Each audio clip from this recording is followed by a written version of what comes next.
est vivant. Et Dieu, il est Dieu. J'étais tout à l'heure au niveau de mon bureau en train de travailler. Lorsque Kim Kim vient, il y a un serpent dans notre maison. Quand même bizarre. Un quartier. C'est quand même bizarre. Et c'est la servante qui dort ici, qui voit un serpent qui sort, venez voir, bizarrement qui sort d'ici. Qui sort d'ici. Et elle voit le serpent, et voici le serpent. Donnez-moi un bois. Voilà mis le bois. Et voici le serpent qui a été tué. Voici le serpent qui a été tué. Un serpent comme ça, dans ta maison, qui sort. C'est-à-dire le serpent aurait pu, venez suivez-moi, le serpent aurait pu entrer ici, puisqu'ici c'est le salon. Il y a le salon des enfants, et il y a moi mon salon qui est privé, qui est de l'autre côté. Imaginez que le serpent venait, il rentrait en dessous, il restait quelque part, pendant qu'un enfant sort, un enfant descend, il y a un accident. C'est quand même bizarre. Fais attention à ton doigt.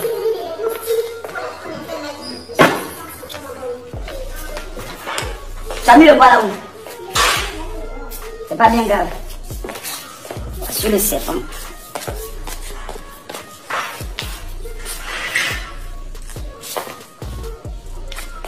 Le serpent. Qu'est-ce qui s'est passé, Kimi? Viens m'expliquer. Qui était là?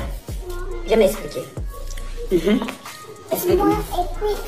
Et puis on était au salon.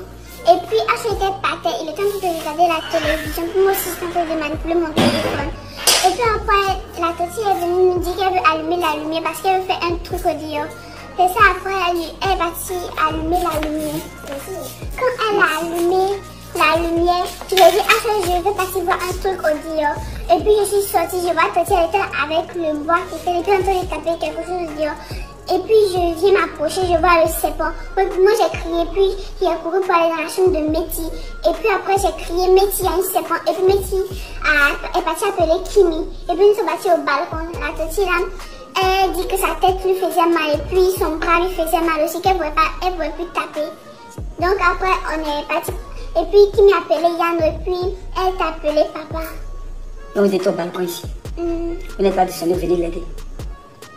Mais il bougeait encore. Si on sortait, on ne savait pas ce qui pouvait se passer. Et Kimi? Mais il bougeait, il faut lui demander, on était en haut, il était là même. Il bougeait, on ne pouvait pas sortir. Sur le serpent. Vous voyez dans la vie, quand souvent on demande aux gens de prier, la prière est d'une importance vitale. Fais attention à ton doigt. La prière est d'une importance vitale. J'aurais pu voyager et puis on t'appelle. On dit, ah, un serpent vient de mordre ton enfant, vient de... un dégât eu lieu. J'ai dit merci à Dieu. Mais celui qui a envoyé ce serpent, ou celui qui s'est transformé en ce serpent, je te donne 48 heures. De la manière que tu as voulu rentrer puis tu es mort là. C'est comme ça que tu vas mourir. Notre vie, remettons en Dieu. On est heureux, on met notre petite vie, mais on ne sait jamais qui est derrière. C'est pas un quartier pour dire il y a la broussaille ou il y a la brousse. Non! Tout est goudronné. Mais dans ça là, il y a un serpent qui peut sortir de quelque part. Que tout serpent dans ta vie, qui vient dans le but de te détruire, que ce serpent soit foudroyé par le feu de Dieu. Voici ce que nous avons vécu.